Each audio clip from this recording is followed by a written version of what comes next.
Now let's come to the industrial revolution part. So basically what happened was before everything was manual, right? Okay. उसके बाद क्या हुआ? Steam engine got invented. That was Industrial Revolution 1.0. Machines came into existence which ran on steam or hydraulics. ठीक है. So इससे क्या होता है? Industrial Revolution is not just about industry setup and everything. It's about human evolution as well. Okay. Human lives become better because of the Industrial Revolution. Okay. So what happened was first manual labor tha. There was always a limitation to that. Everything was done manually. Then what happened because of the invention of steam engine and hydraulics, Industrial Revolution 1.0 happened. That machines came into existence which were able to do the production and everything. So हमेशा से industry का एक objective रहा है that they want to increase the volume of the production जिससे business बढ़ेगा and जिससे flourish होगा business obviously human lives are becoming better. So everything was associated to how much the volume of the production, increasing the volume of the production. This was their entire focus. जितना ज़्यादा produce करेगा, उतना ज़्यादा बिकेगा. That was their motive. Okay. 2.0 में क्या हुआ? Electricity got invented. In 3.0, what happened? Computers and internet came into existence. Okay, so it became more efficient, as Yash stated the definition, automation. Okay, more effective, efficient, production increased, volume increased, business flourished. Okay, so with Industrial Revolution 4.0, have you heard about all these technologies which are there?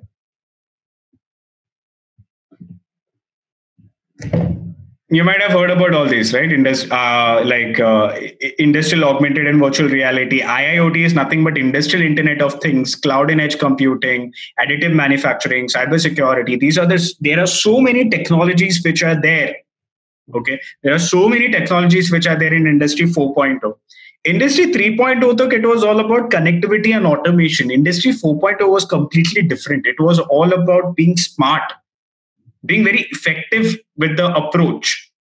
So Industry 3.0, the problem kya tha that everyone wanted to just increase the production. Okay, so I'll just give you an example. The thing here is, you guys remember the call center boom which happened in India? Any one of you remembers that? Anyone can relate to that?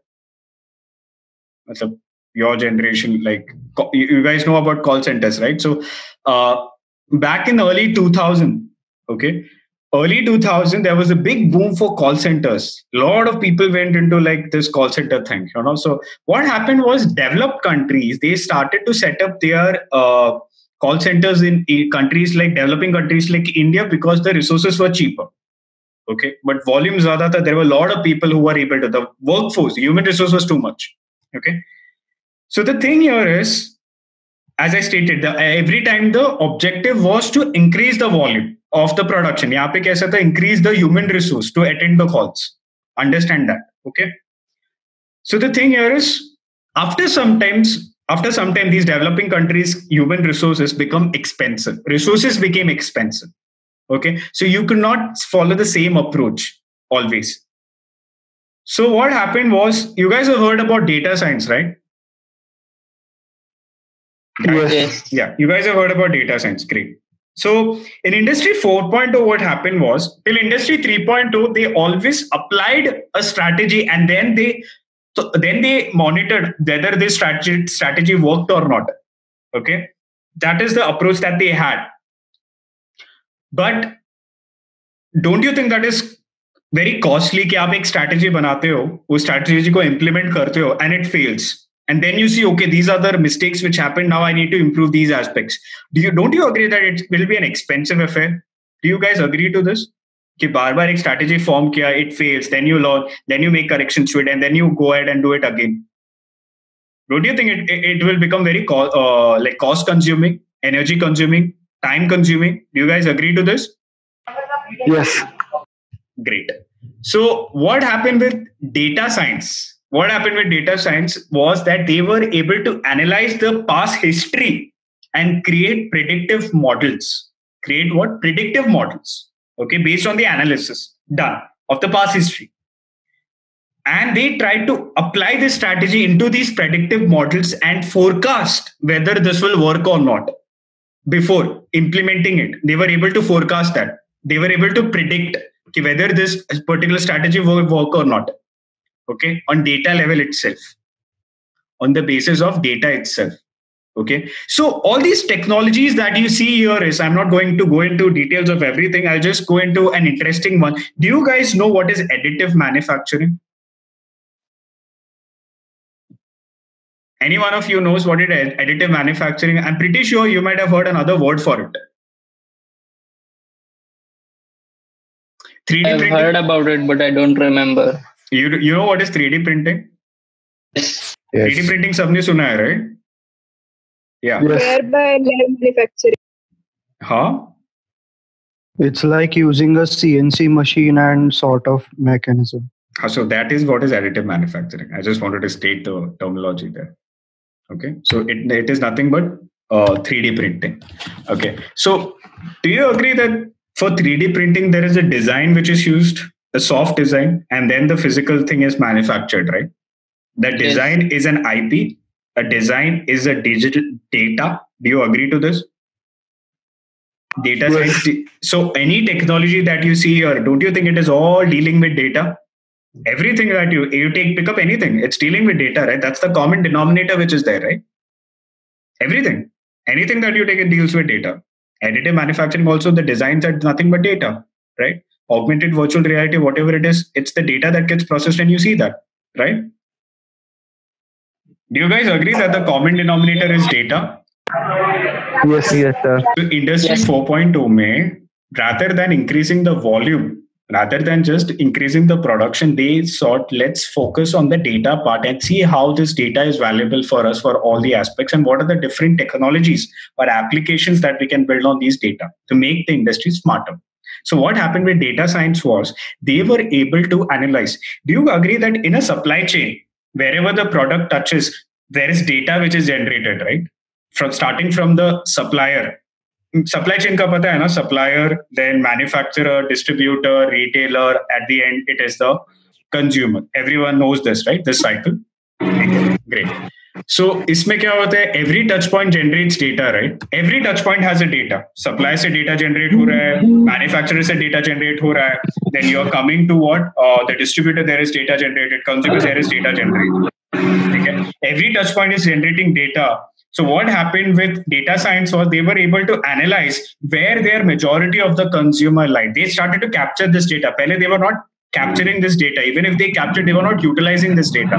It was just meant for some static records. That's it. Now what they did, they made potential out of that particular data. And what happened was very fascinating that they came to know that majority of the customers, where they are. Okay, majority of the customers for their particular goods, where do they reside? Do you think that having the factory setup, small factory setup, very next to the consumer is more effective and efficient rather than having it in some other country itself? What do you think? Having factories, having manufacturing units closer to your customers is more effective than having manufacturing units in some other country. Which is more effective? So having next to the customer. Don't you think that only happened because of the analysis? They came to this conclusion because the analysis they were able to do of this data, that for which data science was used, for which a technology was used, right? So this, what I wanted to say was, it now the entire focus is on the data part. How you can utilize this data for the different different aspects of industry and make it more efficient and effective. Rather, they are not more focused on creating, having, what happened was when they were all focused on making the production volumes high was because they were not capturing this data properly or making use of it. The warehouses were becoming overstocked. Warehouses ka matlab everyone understands, right? Everyone understands the meaning of warehouses, right? Yes. अगर मुझे पता ही नहीं है कि demand कितना है, ठीक है, और उसके बेसिस में मैं मैन्युफैक्चर करते जाऊं, do you really think it's gonna be a profitable business for me? अगर वेयर हाउस में पड़ा रहा सामान, if I am overstocking the warehouse and there is no demand, do you really think it's gonna be profitable for me? It's a loss, right? Yes. And if the demand is too up, it's too high, and मेरे को पता नहीं है how much is the demand, and I am not producing according to the demand, don't you think I'll be understocking?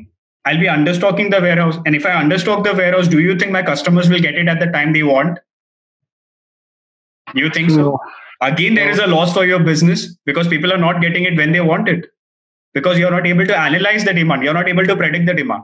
अगर there is a prediction model कि मुझे पता है कि इस महीने में as per the trends of the past इतने सारे orders आ चुके हैं, so don't you think मुझे एक extra बना के रखना चाहिए? There is potential of orders this much. Don't you guys think? And it has been happening every year. For this particular time period of the year, the orders are around 10. तो मुझे 11-12 manufacture करके रखना चाहिए, right? Don't you guys agree to this? Yes. Yes. So this happened why? Because of the technology, you were able to analyze the data on based on which you were able to put up a predictive model based on which you were able to take a business decision, which added profitability to it, which made your business more effective. Have you all of you have understood this part? Why I was emphasizing on this technology aspect? Why Industry 4.0 is completely different to all the industrial revolutions which happened till date? अभी एक crux मिल रहा है उसका, every one of you. Guys? Yes. Yes, sir. Okay, great. So what happened is there are so many technologies which are there, right? There are so many technologies which are there. And these technologies have various applications running on them. Technology पे application run होता है ना? Do you guys agree? एक technology पे there can be multiple applications which are running, right? IoT पे there can be multiple applications, right? Similarly, on this particular technology, there are so many applications which are running. And remember these applications are not isolated from each other. Let me take an example. Example क्या ले सकता हूँ? Okay, IoT devices, healthcare devices, right? Like your wearable devices.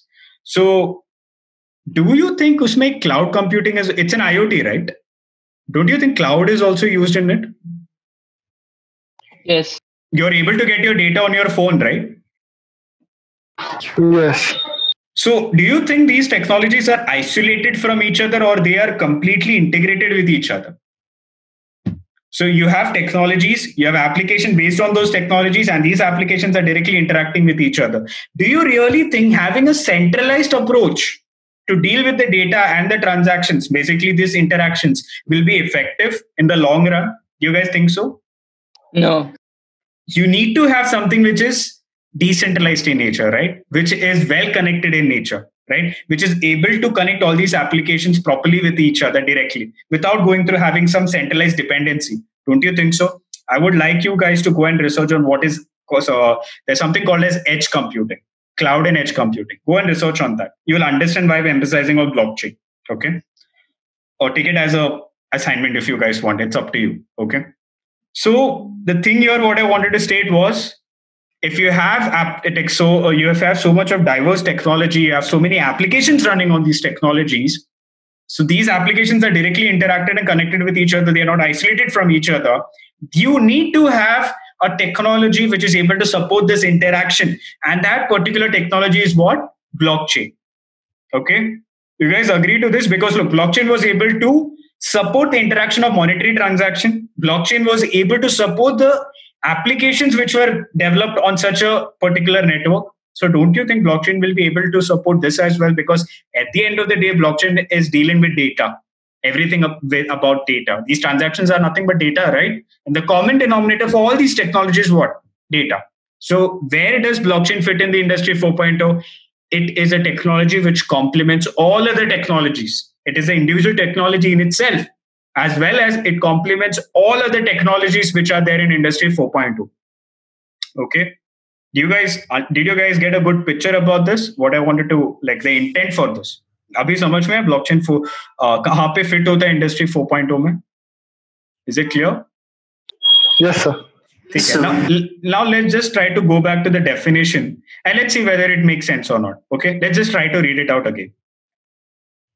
So blockchain is a distributed ledger shared across a peer-to-peer computing network. Each computer node in the network holds a copy of the ledger, so there is no single point of failure. Every piece of information is mathematically encrypted. I told you, cryptography is used. Hashing is used to encrypt the data, okay? And added as a new block to the chain of historical records. Various consensus mechanisms are used to validate a new block with other participants before it can be added to the chain. This prevents malicious actions without requiring a central authority. Abhi definition clear हुआ to some extent?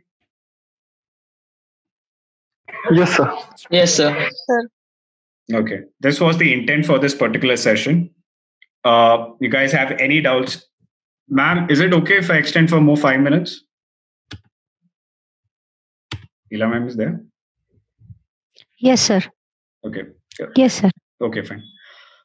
So what I was stating, yeah. So if you have any doubts, we can take it up. Otherwise, I'll just give you a briefing about Indian Blockchain Institute and Snapper Future Tech. If you have any doubts, you can unmute yourself. Ask me right now. So, in the Industry 4.0 example which you gave, that everything is connected through blockchain, doesn't that make the data more vulnerable? No, it's not. Well, how do you think? I didn't say everything is connected, but there's a potential that everything has to get connected. There's a difference. Because data will be going through every node, right? It will be shared between every node. So there is a difference which is there. When it comes to Bitcoin, there are two types of blockchain networks which are there. Okay, one is called a public blockchain network. Okay, like Bitcoin, Ethereum, and the other one is called a private blockchain network. Okay, so in private blockchain network, what happens? There is access. You can have access control. Who can view how much of data can be applied to that particular network? Okay. So based on which there can be security which can be added to that. Even if the data is shared, they are not able to access what the data is there, whatever data is there.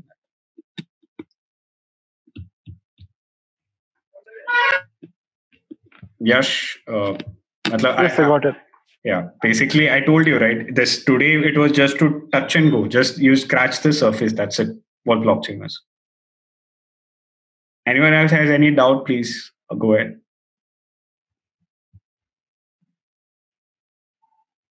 Okay, fine.